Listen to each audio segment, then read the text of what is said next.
मझधार में थी जिंदगी, एक तरफ कुआं तो दूसरी ओर खाई।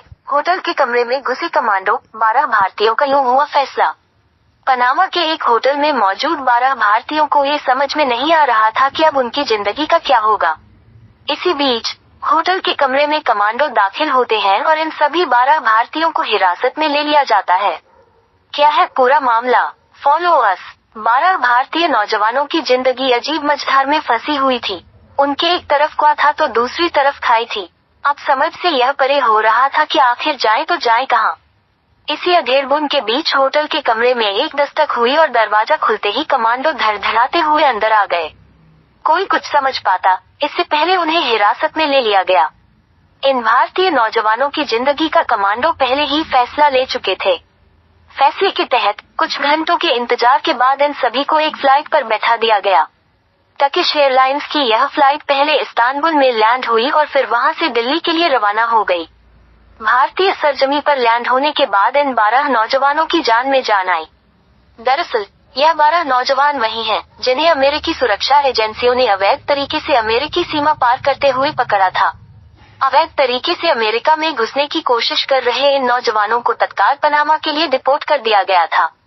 पनामा पहुंचने के बाद इन नौजवानों के सामने एक तरफ कुआं तो दूसरी तरफ खाई वाली स्थिति थी। ये सभी न ही अमेरिकी सीमा में दोबारा दाखिल होने का जोखिम ले सकते थे और न ही पनामा में रुककर अपनी आगे की जिंदगी के बारे में सोच सकते थे। वहीं पनामा से भारत डिपोर्ट करने का फैसला इन 12 भारतीयों के लिए वरदान की तरफ बन गया। दिल्ली पहुंचे इन 12 भारतीयों में 4 पंजाब से। इन चारों की पहचान जालंधर के 23 वर्षीय मनिंदर दत्त, पटियाला के 34 वर्षीय जतिंदर सिंह और गुरदासपुर के 33 वर्षीय जुगराज सिंह और 30 वर्षीय हरप्रीत सिंह के रूप में हुई है। दिल्ली पहुंचने के बाद चारों को एक कमर्शियल फ्लाइट से अमृतसर भेज दिया गया है। कबूतरबाजों पर पीलीभीत में पुलिस सख्त, जल्द होगा बड़ा खुलासा। इसके अलावा 12 भारतीयों में 3 उत्तर प्रदेश से और इतने ही हरियाणा से थे। दिल्ली पहुंचने के बाद इन सभी को भी इनके घरों के लिए रवाना कर दिया गया है। सूत्रों के अनुसार चारों भारतीय नीदरलैंड और स्पेन के रास्ते दक्षिण अमेरिका में दाखिल होने में सफल हो गए थे। यहाँ से सभी सूरीनाम, गुयाना और कोलंबिया होते हुए पनामा पहुंच गए थे। इनमें एक युवक ऐसा भी था जो स्पेन से सीधे अल साल्वाडोर पहुंचा था। अब तक की पड़ताल में ये भी सामने आया था कि इन सभी से लाखों रुपए लेकर डॉन्की रूट से अमेरिका के लिए भेजा गया था। पंजाब पहुंचे के बाद पता चला कि मनिंदर दत्ता ने अमेरिका जाने के लिए नई दिल्ली स्थित एजेंट को 42 लाख रुपए दिए थे। जतिंदर ने पटियाला स्थित एजेंट को 52 लाख रुपए का भुगतान किया था।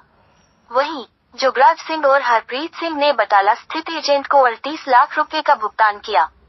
इन सभी युवकों को अमेरिका जाने से पहले ये पता था कि उन्हें गैरकानूनी तरीके से अमेरिका भेजा जा रहा है। बावजूद इसके वह एजेंट की बातों में आ गए और अमेरिका के लिए रवाना हो गए। अब देखना यह है कि इन एजेंट्स के खिलाफ कार्रवाई कब होती है।